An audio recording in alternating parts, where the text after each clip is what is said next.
Lah kebanyakan kita itu terkadang fokus ibadah lupa belajar. Padahal syarat agar ibadah kita diterima oleh Allah adalah dengan ilmu. Sampai dikatakan oleh Sayyidina Ahmad ibn Ruslan, orang yang beribadah tanpa dibarengi dengan ilmu maka sia-sia ibadahnya. Mardudatun la tuqbalu, tertolak ibadahnya. Kita sholat kok tidak dibarengi dengan ilmu, ditolak sama Allah ibadah kita. Loh kenapa seperti itu? Karena ibadah itu yang perlu kita perhatikan, yang pertama adalah urusan daripada syariatnya. Kalau sholat ya harus wudhu dulu. Lah caranya wudhu yang benar itu seperti apa? Beberapa waktu yang lalu ada yang bertanya kepada saya, Habib, di masjid kami itu ada seorang imam yang rutin, imam rawatib, imam yang biasa mengimami di masjid kami. Tapi karena dia posisi tetangga kami, Beb, kami melihat imam ini kalau mau berangkat ke masjid, istrinya cium tangannya. Wah, kan kelihatannya kan baik, nggih. Wah, kelihatannya romantis ini, nggih. Romantis kelihatannya. Tapi Beb, begitu sampai di masjid, si imam niki ndak wudhu lagi, langsung sholat jadi imam. Coba lihat, gara-gara imamnya ndak ngerti ilmunya, semua jamaahnya, makmumnya jadi kena imbasnya juga. Dalam madhab kita Imam Syafi'i, bersentuhan dengan istri niku batal wudhu. Artinya kalau kita bersentuhan dengan istri ya kita harus wudhu lagi. Lah tanpa adanya ilmu akhirnya wudhunya sudah batal. Kemudian langsung sholat. Sholatnya tidak sah sekaligus dia dosa. Karena apa? Di saat kita tidak bisa memenuhi syarat daripada ibadah kok dipaksakan untuk melakukannya, maka kita dianggap dosa. Oh, baiklah, mungkin karena ketidaktahuannya tidak dianggap dosa, tapi urusan sholatnya tetap tidak diterima oleh Allah Subhanahu wa ta'ala.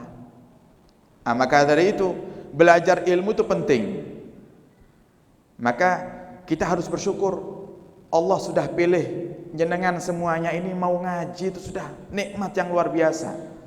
Di mana kata Nabi kita Muhammad, ini zaman Bapak Ibu, zaman di mana orang sudah malas untuk belajar. Makanya coba saya tanya, kalau seandainya di daerah ini, namanya daerah apa nih? Bendo.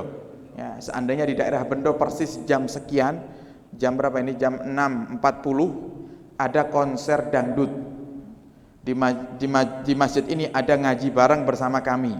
Kira-kira yang lebih ramai yang mana? Yang lebih ramai yang mana? Tidak usah kaget jenengan. 1400 tahun yang lalu hal ini sudah pernah Nabi katakan. Makanya kalau kita ngaji kitab niku semuanya sudah ada. Terjadinya adanya virus, wabah, penyakit yang menyebar dan menimpa banyak orang, itu sudah Nabi tentukan, sudah Nabi isyaratkan. Nanti termasuk tandanya akhir zaman, datangnya hari kiamat itu akan ada penyakit yang terkena penyakit ini jumlahnya besar. Dan ternyata terbukti sekarang. Oh, pada bingung semuanya. Kalau jenengan sudah ngaji, shadaqa Rasulullah. Begitu muncul virus corona kemarin, langsung dalam hati kita apa? Shadaqa Rasulullah.